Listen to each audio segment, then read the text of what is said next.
Section 31, what's up? What's up? Hey, Hi. Team Section 31. Guys, thank you so much for coming and talking to us on CBR today. I hope you're enjoying New York Comic Con so far. It's amazing. I was just saying off camera, I'm really excited to see the film. It just feels like a real cool evolution of Star Trek in feel and tone and vibe. Tunde, like what kind of conversations did you have sort of internally at Roddenberry when conceptualizing this and sort of evolving the universe, but also staying true to the canon at the same time? Yeah, I mean, excellent question. I mean, it's quite a thing working within the Star Trek universe, and what Alex and Roddenberry have been able to do is, in this modern day iteration of Star Trek, with Discovery and Strange New Worlds and Lower Decks, Picard, upcoming SFA, and now Section 31, is create a rainbow of opportunities and to just very carefully expand the universe in a way that is always a little bit different and unique, but still Star Trek. And, the conversations we had were, one of the most important thing we talked about was, what is Trek? What makes a Trek show or a Trek movie a Trek movie? And one of the things that Roddenberry has consistently said to me is, it is good. Like that is, and it is good. It's 3 words, right? Yeah. But when you turn it around, it's like, at the end of the day, Star Trek is aspirational and inspirational, and it is trying to do the right thing, and the characters ultimately are trying to do the right thing. And when you have a movie like Section 31 that is following a lead character like Philippa Georgiou, and following these other characters played by this unbelievable cast, it is quite the thing to navigate. But we did it, I think, successfully. Hopefully the fans agree. And what we have is yet another color on the rainbow that is part of the Star Trek universe. How many levels of approval did you have to go through to get Beyonce on the trailer? To use Beyonce on the trailer. Oh man! Has anybody? That was great, Kevin. Has anybody asked you that? They didn't ask her. No one's asked me That's that. really dope, bro. They just put it on. They didn't ask her. Beyonce's like, what? Yeah, I think We did we're all get a surprised cease you and said desist, yes. no. Right? Yeah. We got a cease and desist. No, we didn't. A wonderful. This isn't a cease and desist. This is a deceased. Yes. I mean, Beyonce is intergalactic. It makes sense. Too true. Omari, Too Casey, true. and Rob, can you guys tease your characters a little bit and tell us why they kick ass? Wow, that's awesomeness. Alak is someone who in childhood, second to Star Wars was Star Trek for me. Star Wars was more primary for my eyeballs. And it was an interesting thing for me to love Harrison Ford's Han Solo as much as I did. Earlier today, I was trying to liken Alak to someone from the Star Trek world, not the Star Wars world. And as he often does, as a friend, as a brother, Kaz, who I call Rob said, I see Alak as more, Butch. I said, Butch. He said, yeah, Butch. I said, okay, cool. So you're my Sundance. And he's like, yeah. And so Alak, in many ways, in a very similar way to Han Solo, has been augmented enough where we see him in different iterations of generations. So he's an older gentleman, to say the least. He is around and been preserved, but equally to that commanding sort of force, but swashbuckling enough, but of, again, control enough. He is absolutely what Rob pointed out, in that being, a lot like Butch Cassidy and the Sundance Kid, the character portrayed so greatly by Paul Newman,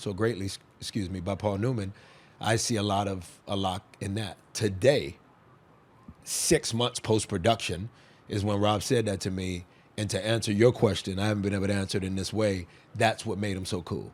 That a Rob, who's playing my left and right-hand man, can say, I saw him as such.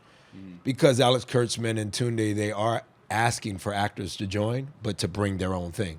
Tunde tried to give me pre-production direction before I even got to Toronto, and it wasn't a bad attempt. When I say try, it's a compliment. And then at one point, we were on the phone together. He was in LA, I was in Florida, and he said, I'm saying too much, just bring Omari. And that is such a freeing comment. when an actor is asked by a director, before you even step foot on set, just bring the thing you bring. So I think what made Alok so cool is that I actually had an allowance to just kind of come and play and be open and be directable and all of those things, but also to be the guy that's given the commands. And so he's open, but he also is very much the disciplinarian of this motley crew. I think that's what makes him so cool in that Butch Cassidy kind of way. That's a cool comp. Cool classic comp, Butch Cassidy. I love it. I love it. I love it. Casey, how about you? Gosh, I mean, stepping into Rachel Garrett's boots, obviously very cool, intimidating, but also very, very exciting. I think what's so cool for her in this world for me is that she's like such a company man. Like she's so Starfleet, she's so by the book, and she's put into this world to keep everybody in line. And I think what was fun to explore with her in different ways, she goes on a bit of a journey of figuring out maybe what she held in her brain as like the best way to do things or the right way to do things or how to be good. She gets to sort of pull it out and look at it from a bunch of different angles and remain Starfleet, still believe in that way of doing things and in that system, but also see goodness in different approaches. Yeah. And I'm Zeph and I smash stuff. It's simple as that. I'm just there for the fun times and I smash things and I'll eat things and I'm just a very simple man of simple pleasures and extreme loyalty. You're the bruiser. Yeah. You're the bruiser. Yeah, I just like breaking stuff. Yeah. You run through the walls. I'm just letting my 7-year-old kid out. I'm just having a good time.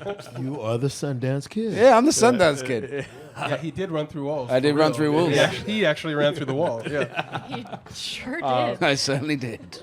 And of course, we can't talk about Section 31 without talking about the great Michelle Yeoh. As the trailer says itself, she's a bad bitch. Thank you very much. I mean, Oscar winner, icon, ass kicker. What is Michelle's energy on set like?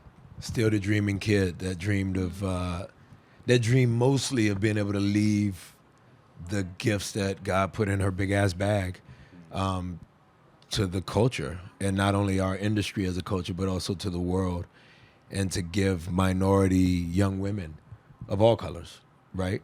Women are minorities, but to give women, if anything, specifically a real shot at understanding that women are the more powerful. James Brown said it best, but Michelle is showing it.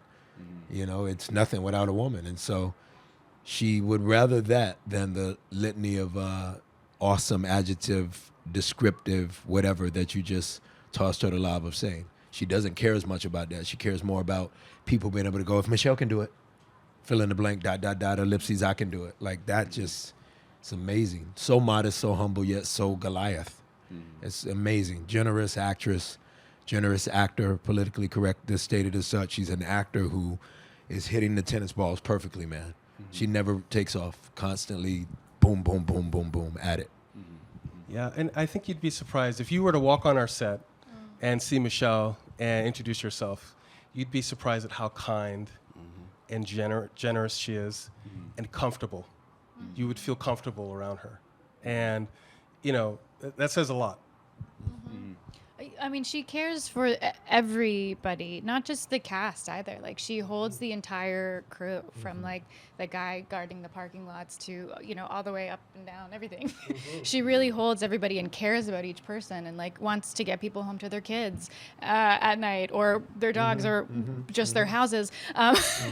And also crank out something that's extraordinary, that is excellent. And so I found That very... they can be proud about, right? Yeah, that everybody, like everybody's jazzed and happy to be working and also gets to have a life. She thinks about those things, which I love. And I mean, I think we can say we're all here talking about this film because of Michelle, right? Like, True. she was part of the origin story. Tuna, can you tell sort of that story? Because I'm not sure if everyone is aware out there. Like, she was this launched, I think, from conversations she immediately had with Roddenberry.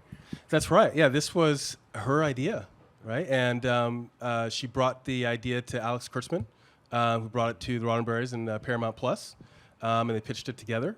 Written by script generated by Craig Sweeney, and this was 5 years ago, 5+ years ago now, as a TV show. And then she got busy. Multiple conflicts occurred. Getting green light. Okay, maybe not isn't the best time. And then it became more from a TV show to a movie. And all of those different drafts that Craig Sweeney worked on, this was the best version that he produced, was for this movie, that allowed us to pull together this specific cast. And all along the way, Michelle was always involved and always saying, yes, yes, we must do this. And even after she won the Oscar, this was the first thing she jumped into to do. And so we're here because of that persistence.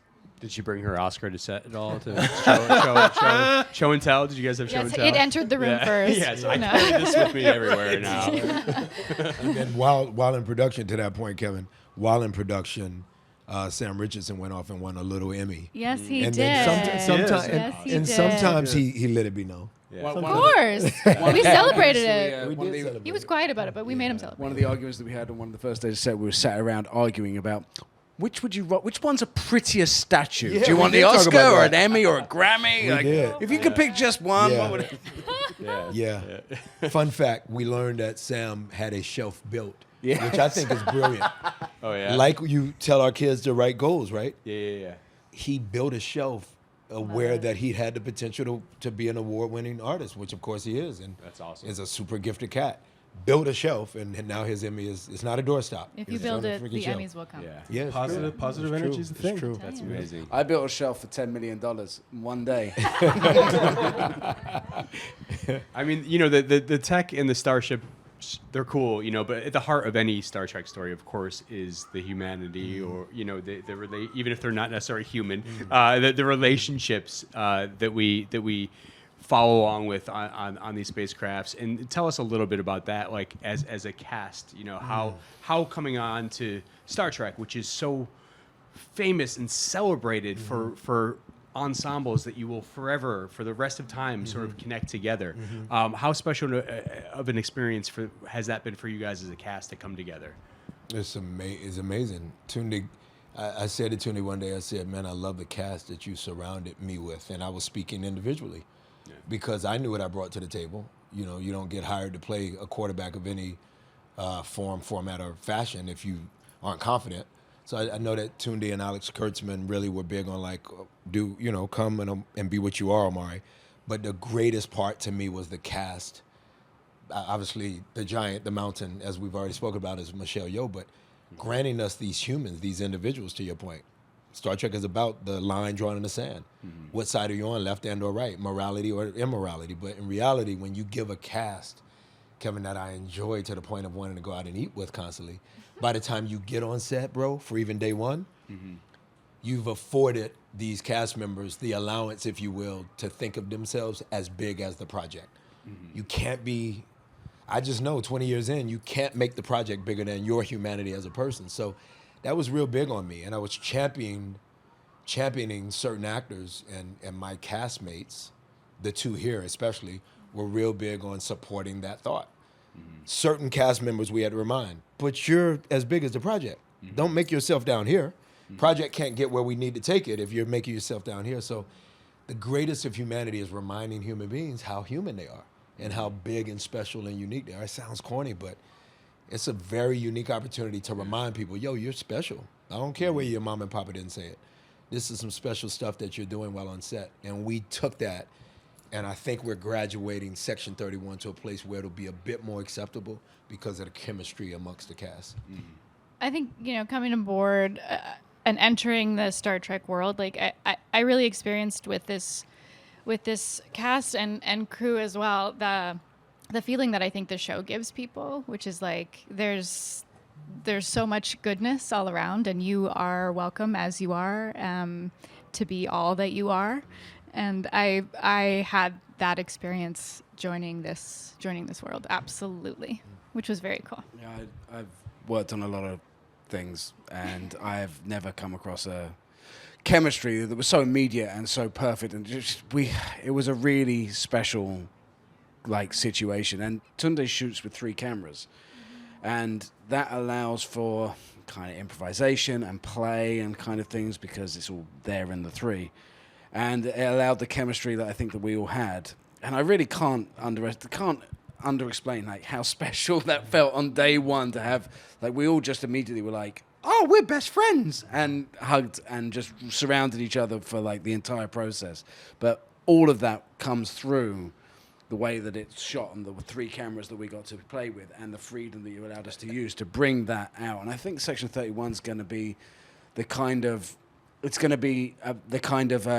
word? That team kind of movie. That it's going to be about the chemistry of this group, and that's going to come across so really, really well. And the way that you go and watch TNG to spend time with your friends, you know, with Data, with Geordi, with all these guys, I think you're going to have that immediately with Section 31. There's a lot coming, Kevin, from, as absolutely to Tuni's point, well said, but coming from Rob, who is our biggest trekker. He's such that, so his big thing was, Section 31 is not supposed to happen. Whether Michelle wanted it or not, for us who follow Trek, I'm speaking as Rob, this shit ain't supposed to be happening. But in reality, to me, to Tuni's point, why it will work is you'll look at the cast and go, oh, there's love. There's morality. There's all the things that you as a Star Trek fan would want.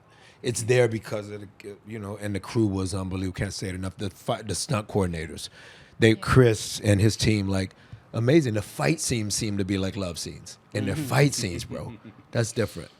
I think also too, it speaks to Tunde has a way of, at the top of every day, there's crew appreciation, which I've never experienced on any other set, where there's a phaser that gets passed around, and every day it's somebody new, and they're appreciated for the work that they did the day previous, and it creates this feeling of interconnectedness and family, and that everybody's on the same team. And so even if it's a really hard day, if we're freezing cold and the weather's turning and we're losing light or whatever, we're all bonded together, and we all acknowledge and appreciate the work that everybody is bringing. And so I think Tunde's practice of that sets a tone for everybody.